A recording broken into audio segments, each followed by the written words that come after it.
Breaking news. Singer మంగ్లీతో పాటు ఆమె సోదరుడిపై Hyderabad Panjagutta police స్టేషన్లో కేసు నమోదైంది.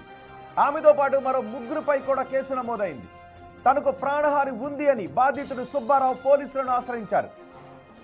బిఎన్ఎస్ సెక్షన్లు 351 సబ్ సెక్షన్ 2, 352 ఈ సెక్షన్ల కింద కేసు నమోదు చేసి దర్యాప్తు జరుపుతున్నారు పోలీసులు.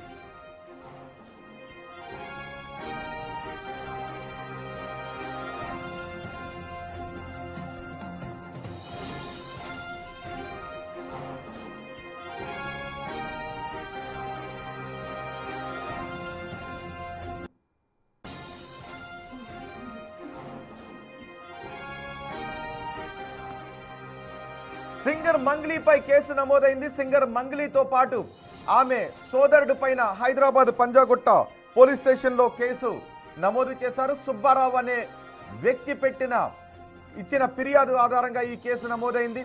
బిఎన్ఎస్ సెక్షన్లు 351, 352 సెక్షన్ల కింద ఈ కేసు నమోదు చేశారు. తనకి ప్రాణహాని ఉంది అని చెబుతున్నారు. 351 అంటే నేరపూరిత బెదిరింపు. నేరపూరిత బెదిరింపులకు పాల్పడ్డారు. తనను చంపేస్తామని బెదిరించడము, తమకు హాని చేస్తామని బెదిరించడము, ఈ రకమైన బెదిరింపులు చేసినప్పుడు 351 పెడతారు. మైక్రో ఫైనాన్స్ పేరిట 10 కోట్ల రూపాయలు మోసం చేశారు అంటూ మంగ్లీపై కేసు నమోదు చేశారు. సుబ్బారావు అనే వ్యక్తి ఇచ్చిన ఫిర్యాదు ఆధారంగా ఈ కేసు నమోదైంది. బెదిరించడం, అలాగే రెచ్చగొట్టే వ్యాఖ్యలు చేయడం ఇలాంటివి ఉన్నప్పుడు సహజంగా ఇలా కేసులు పెడతారు. సింగర్ మంగ్లీ 10 కోట్ల రూపాయలకు సంబంధించి ఒక మోసానికి పాల్పడ్డారు. మైక్రో ఫైనాన్స్ పేరిట ఈ మోసం చేశారు అంటూ ఫిర్యాదు చేశారు.